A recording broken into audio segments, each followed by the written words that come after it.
Seguimos en la edición matinal y es momento ahora de establecer un contacto vía Zoom con el doctor Federico Fariña. Hablamos de un médico diabetólogo en el sentido de que en los próximos días se conmemora el Día Internacional de Lucha contra la Diabetes. Exactamente, y por eso, doctor, agradecemos por su tiempo para hablar de ese tema tan importante. ¿Cómo le va? Buen día. Muy buenos días, Alexis, Sol, un gusto estar compartiendo con ustedes. También muy buenos días a todos los que nos están viendo desde sus casas.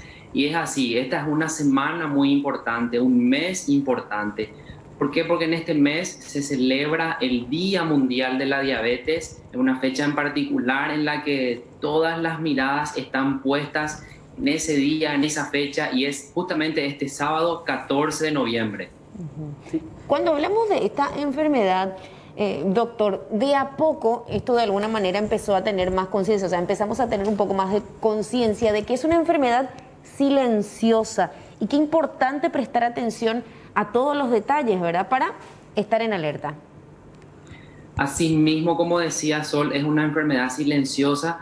Muchos pacientes ya tienen esta condición y justamente porque no cursa en los primeros años de la evolución, los pacientes no tienen ningún síntoma, entonces se retrasa más el momento del diagnóstico. Es por eso que nosotros hacemos mucho hincapié en los factores de riesgo, justamente para que si uno tiene esos factores de riesgo, ya esté más atento y se realice con más razón sus chequeos mínimamente una vez al año.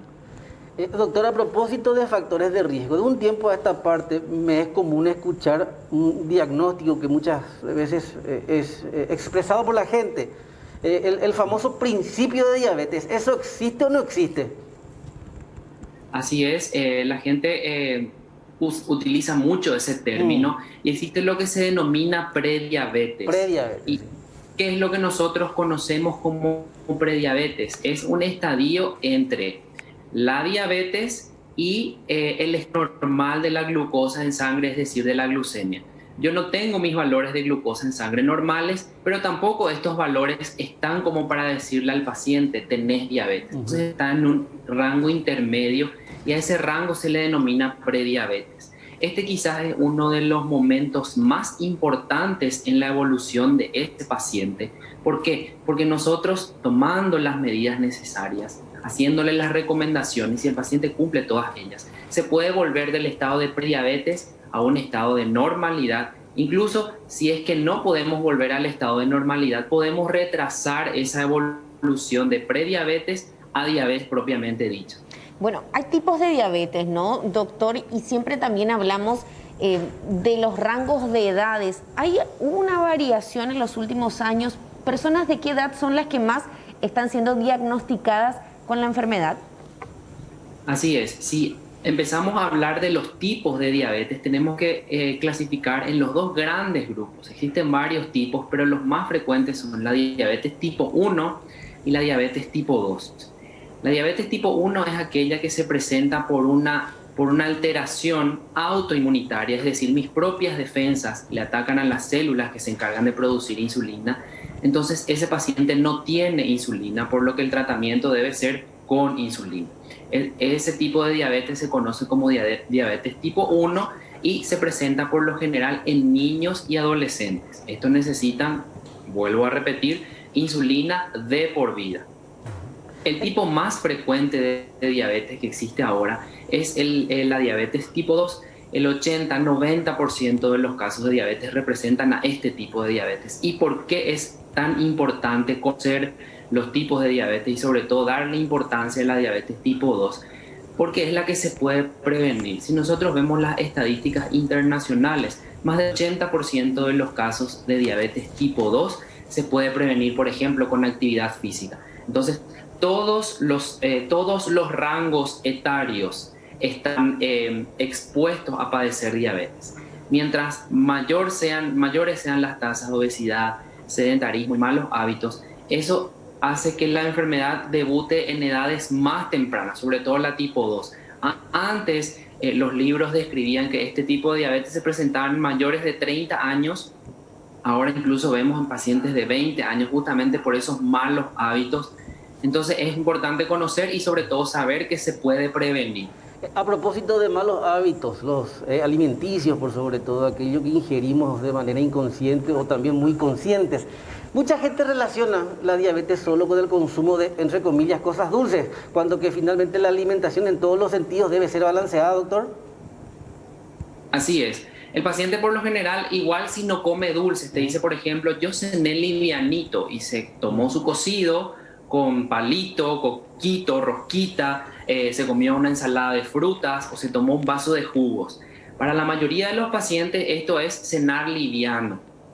Y el error está ahí. A veces nosotros consumimos muchísimos carbohidratos o meramente carbohidratos tenemos en nuestro plato y ese es el error. No incluir los otros macronutrientes. Es muy importante incluir todos los macronutrientes en todas las comidas que vamos a hacer. Es decir, no solamente consumir carbohidratos, sino también proteínas, lípidos y sobre todo las fibras que ayudan muchísimo a mejorar, o sea, a darle saciedad a esos alimentos que vamos a ingerir y a disminuir el índice glucémico que tienen esos carbohidratos. La idea no es hacer una campaña en contra de los carbohidratos, sino también aprender a seleccionar todos los alimentos y lograr el equilibrio en todas las comidas. Importante eso, porque ningún extremo es bueno, así que es importante resaltar ese punto. Doctor, gracias por su tiempo y para cerrar nada más un mensaje a la teleaudiencia, porque importante, el 80% de los casos son diabetes tipo 2 que pueden ser prevenibles, así que vamos a cuidarnos, ¿verdad? Así es, si bien es una enfermedad que no se cura, lo más importante es que en primer lugar nosotros la podemos prevenir y en el caso de que ya no pudimos hacer todo lo que se necesitaba para prevenir esta enfermedad, se puede controlar, se puede un buen control metabólico y lo más importante, se pueden evitar las complicaciones. Así es que si tenés algún familiar con factores de riesgo, no te olvides, de paso les invito a todos, este sábado tenemos un evento que se va a transmitir por las redes sociales, @diabetesparaguay, y es exclusivamente para todo público, como para que se orienten, conozcan más de la enfermedad y que sepan todas las herramientas que pueden tener para prevenir la condición y las complicaciones. El doctor Federico Fariña, muchísimas gracias. Así entonces, hablando de este tema tan importante que se conmemora también el próximo 14 de noviembre.